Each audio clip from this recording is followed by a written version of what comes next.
میت کے رشتہ دار جب لوٹنے لگتے ہیں تو یہ ان کے قدموں کی آہٹ بھی سنتے ہیں، یہ ان کے قدموں کی آہٹ سنتے ہیں، اور یہ حدیث کے اندر وارد ہے لَيَسْمَعُ قَرْعَ نِعَالِهِمْ۔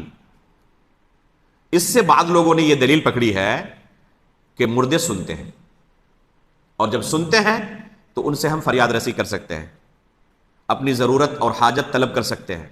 یہ استدلال بالکل بھی جائز نہیں ہے، یہ باطل استدلال ہے۔ اصل یہ ہے کہ جس کی وفات ہو گئی وہ کچھ نہیں سنتی۔ اِنَّكَ لَا تُسْمِعُ الْمَوْتَى، قرآن میں اللہ رب العالمین نے کہا کہ آپ مردوں کو نہیں سنا سکتے۔ اسی طریقے سے اللہ رب العالمین نے قرآن میں فرمایا وَمَا أَنْتَ بِمُسْمِعٍ مَّن فِي الْقُبُورِ، جو قبروں کے اندر موجود ہے آپ انہیں نہیں سنا سکتے۔ تو یہ آیت عام ہے کہ مردے سنتے نہیں، کوشش بھی آپ کریں مردوں کو نہیں سنا سکتے۔ تو مردے نہیں سنتے، اس بارے میں بالکل کتاب و سنت واضح ہے کہ نہیں سنتے وہ۔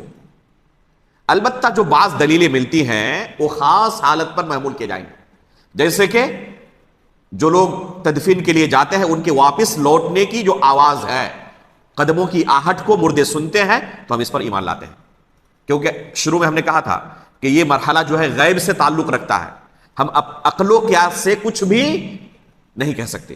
جو کچھ حدیث کے اندر آیا ہے، قرآن کے اندر آیا ہے، آمنا صدقنا، ہم اس پر ایمان لاتے ہیں۔ تو حدیث میں آیا ہے کہ وہ سنتے ہیں اس آواز کو، تو اس آواز کو سننے پر ہم ایمان لاتے ہیں۔ دوسری آوازوں کو سنتے ہیں اس کے بارے میں قرآن و حدیث خاموش ہے۔ وہاں آپس میں تدفین کے وقت بہت سارے لوگ بات چیت کرتے رہتے ہیں، ان کی آواز سنتے ہیں، ہم کچھ نہیں کر سکتے، اس بارے میں کوئی دلیل نہیں ہے۔ عام قرآن میں اللہ رب العالمین نے اعلان کیا کہ وہ نہیں سنتے، تو جو اللہ نے قرآن میں ہمیں تعلیم دی وہی کہیں گے کہ وہ نہیں سنتے، الا کہ کوئی خاص حالت دلیل کے مطابق کوئی بیان کرے تو ہم اس پر ایمان لائیں گے۔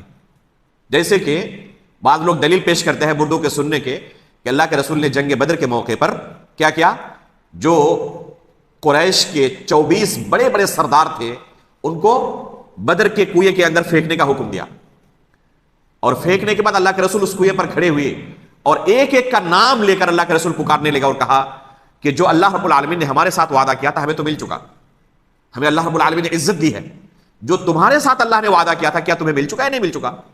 تو عمر فاروق رضی اللہ تعالیٰ عنہ بغل میں کھڑے تھے، انہوں نے کہا اللہ کے رسول آپ کن کے ساتھ بات کر رہے ہیں؟ آپ ایسے لوگوں کے ساتھ بات کر رہے ہیں جن کے جسموں میں روح ہی نہیں ہے، وہ کیسے آپ کی بات سنیں گے؟ تو اللہ کے رسول نے جواب میں کیا کہا کہ اے عمر آپ ان سے زیادہ نہیں سن رہے، آپ ان سے زیادہ نہیں سن رہے، یعنی جس طرح آپ سن رہے ہیں وہ بھی اس وقت ہماری باتوں کو اسی طرح سن رہے ہیں۔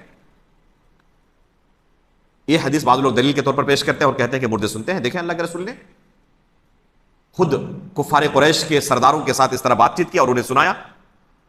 سب سے پہلے تو ہم ان مسکینوں سے کہیں گے کہ آپ کو دلیل بھی ملی تو کفار قریش کے بڑے بڑے سرداروں کی، یعنی آپ اپنے مردے کو ان خبیثوں کے ساتھ تشبیہ دے رہے ہیں جن کے ساتھ عذاب کے طور پر اللہ رب العالمین نے اللہ کے رسول کی بات کو سنایا تھا، تو تشبیہ بھی ملی تو انہی کفار کی آپ کو ملی، آپ اپنے مردوں کو ان خبیثوں کے ساتھ تشبیہ دے رہے ہیں۔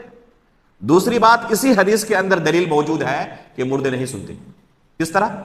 اگر اللہ کے رسول نے اپنے صحابہ کو یہی تعلیم دی ہوتی کہ مردے سنتے ہیں تو عمر فاروق رضی اللہ تعالیٰ اعتراض کرتے؟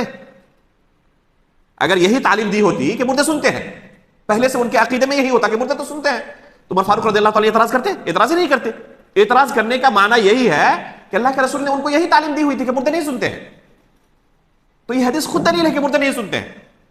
اور اس حدیث کے بعض طرق میں ایک دم واضح ہے کہ وہ اس وقت جس طرح سن رہے ہیں تم ان سے زیادہ نہیں سن رہے ہو، تو وہ اسی وقت کے ساتھ مقید تھا، لہذا اسے عام نہیں کہا جائے گا کہ مردے سنتے ہیں۔